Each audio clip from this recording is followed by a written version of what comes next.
में उनकी नियुक्ति हुई है और कल सुबह देवेंद्र जी के नेतृत्व में महाराष्ट्र की सरकार स्थापन होने वाली है। उसके उपलक्ष्य में हमारे भाजपा के भिवंडी शहर जिला के अध्यक्ष के नेतृत्व में हम लोग यहाँ एक जल्लोष का कार्यक्रम यहाँ रखा है और कार्यकर्ताओं में एक नया जोश तैयार हुआ है। कारण कि देवेंद्र जी के रूप में एक कुशल प्रशासक की नियुक्ति मुख्यमंत्री के रूप में हो रही है और 2014 से 19 के बीच के अंदर जैसे काम किया था देवेंद्र जी के कालखंड के अंदर और जो भी है एकनाथ शिंदे जी के नेतृत्व में जो काम चालू था वो काम और आगे गति से देवेंद्र जी का जो काम करने का तरीका है, उनकी प्रशासक कुशलता है, उसका पूरा उपयोग होगा और उपयोग होने के बाद में पूरे महाराष्ट्र का विकास होगा। ये आप जो देख रहे हैं अपने पीछे मेट्रो, कुछ कारणों से 2.5 साल जो है अलग गवर्नमेंट थी इसलिए काम रखड़ गया था। ये मेट्रो जल्दी ही होगी और भिवंडी के आने वाला भविष्य जो हमारा युवा है वो उसका उपयोग करेगा और भिवंडी बहुत आगे जाएगी। देवेंद्र जी के नेतृत्व में जैसे महाराष्ट्र जाएगा वैसा भिवंडी जाएगा। और हमने भिवंडी शहर जिले ने भी एक आमदार देवेंद्र जी को मतदान करने के लिए हमने चुन के दिया है महेश चोगले के रूप में। तो वो भी हमारे लिए गर्व की बात है कि आमदार महेश चोगले हमारे सभी भाजपा के कार्यकर्ताओं के कठिन परिश्रम से वो चुन के आया है। और हमारी एक शुभेच्छा और है कि महेश चोगले भी एक बार वापस जो है चुन के आया तो वो भी मंत्री बने और देवेंद्र जी को एक बार शुभेच्छा।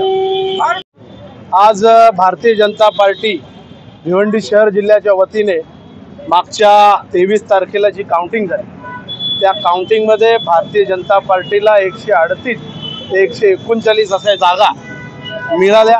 त्या जागा माननीय आमचे देशाचे पंतप्रधान नरेंद्रजी मोदी असतील, माननीय आमचे गृहमंत्री अमित शाहजी असतील, महाराष्ट्राचे प्रदेशाध्यक्ष माननीय बावनकुळेजी असतील, या जिल्ह्याचे आमचे माननीय अध्यक्ष हर्षलजी पाटील असतील, या सर्वांच्या मेहनतीने जसे श्यामजी अग्रवाल यांनी सांगितलं की आज विधिमंडळाची बैठक होती भारतीय जनता पार्टीची आणि विधिमंडळाच्या बैठकीत माननीय गटनेता म्हणून भारतीय जनता पार्टीचा माननीय देवेंद्र भाऊ फडणवीस साहेब यांच्या नियुक्ती झाली।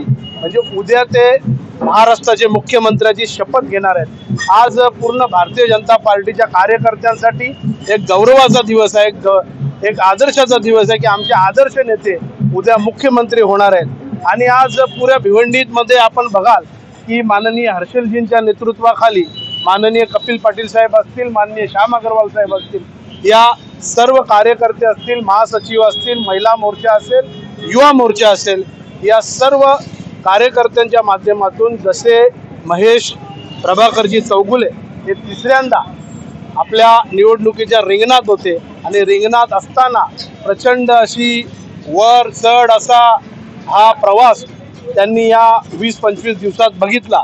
परंतु कार्यकर्त्यांनी एवढी जिद्द मनात पाळलेली होती की ज्याप्रमाणे लोकसभेला आपला पराभव झालेला त्या पद्धतीने आपल्याला बदला या विधानसभेत घ्यायचा आहे। या विधानसभेमध्ये प्रत्येक कार्यकर्ता जोमाने पश्चिमच्या सर्व बूथवर सर्व एरियामध्ये एक वेगळ्या पद्धतीने काम करत होता। त्याची प्रचिती म्हणून महेशजी चौगुले आणि त्यांची स्ट्रॅटेजी, मी तर म्हणतो स्वतःची त्यांची एक स्ट्रॅटेजी होती ती माननीय अध्यक्षांना सांगितली असेल, माननीय काही प्रमुख कार्यकर्त्यांना जेव्हा त्यांनी सांगितली तेव्हा सर्व कार्यकर्ते निश्चिंत झाले की महेशजी चौगुले हे 100% निवडून येतील। आणि जवळजवळ 31,000च्या फरकाने मला तरी वाटते सर्वात मोठा विजय हा भिवंडी शहरामध्ये ना भूतो ना भविष्य असा झालेला आहे। आणि माननीय आमचे अध्यक्ष हर्षलजी पाटील यांच्या नेतृत्वाखाली एक चांगलं कार्य सगळ्या कार्यकर्त्यांनी घडून आणलं आणि सर्व कार्यकर्त्यांचे मी अभिनंदन आभार व्यक्त करेन। उद्याच्या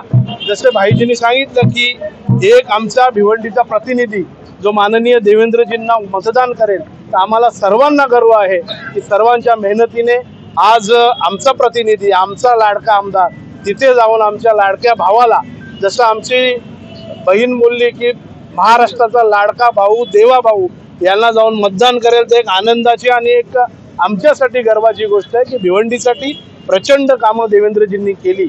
आमदार असतील, मान्य खासदार असतील, मान्य अध्यक्ष असतील, यांच्या सर्वांच्या माध्यमातून मेट्रो असेल, कॉन्क्रीट रोड असतील, महेश चौगुलेंच्या मार्फत ब्रिजेस असतील, या बरीचशी कामं भिवंडी शहरामध्ये देवा भाऊंच्या माध्यमातून झाली।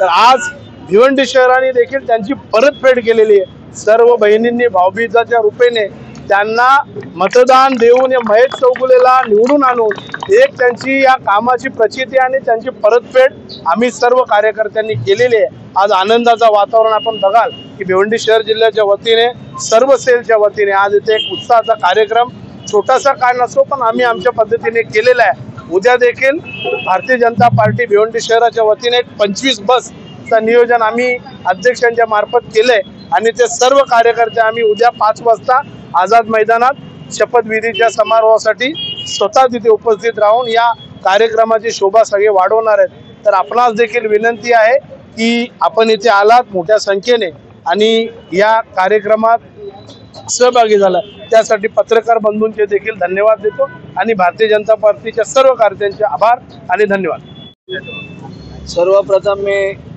हमारे महाराष्ट्र के धड़ाड़ी नेतृत्व विकास पुरुष हमारे देवेंद्र फडणवीस जी, इनकी आज जो विधि मंडल गठनेतेपदी जो नियुक्ति हुई है उनको बहुत बहुत बधाई देता हूँ, उनका अभिनंदन करता हूँ। और भारतीय जनता पार्टी के सभी पदाधिकारी हो, सभी कार्यकर्ता और महाराष्ट्र की पूरी जनता, इनका जो स्वप्न था कि देवेंद्र जी फिर से एक बार महाराष्ट्र राज्य का नेतृत्व करे, आज सभी की इच्छा आज पूरी हुई है।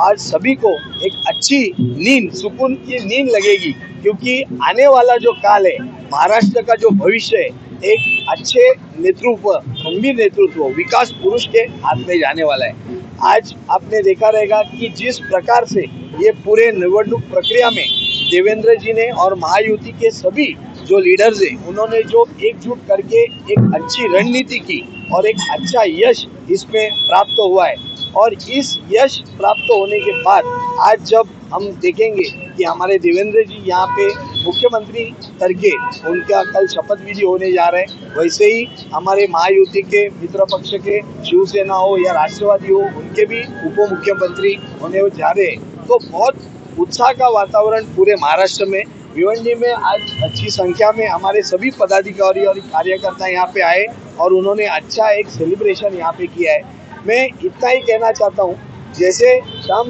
भाई ने बताया, सुमित जी ने बताया कि भिवंडी वासियों के लिए भी एक अच्छा एक संकेत है, क्योंकि भिवंडी के जो भी अधूरे काम थे, जो देवेंद्र जी जब मुख्यमंत्री थे और बाद में एकनाथ जी शिंदे साहब जो मुख्यमंत्री हुए, लेकिन जो बीच में जो 2.5 साल का कार्यकाल था, जो महास विकास आघाड़ी की सरकार जब आई थी, तो भिवंडी के कई काम ऐसे थे जिसमें एक फंड गिर गया था, वो बंद पड़ गए थे। लेकिन अभी ये पूरे काम, मेट्रो का काम हो या जो आरसीसी काम हो, ये पूरे काम अभी ये 5 साल के कार्यकाल में पूरे हो जाएंगे। ये मैं भिवंडी की जनता को पूरा विश्वास यहाँ पे देता हूँ।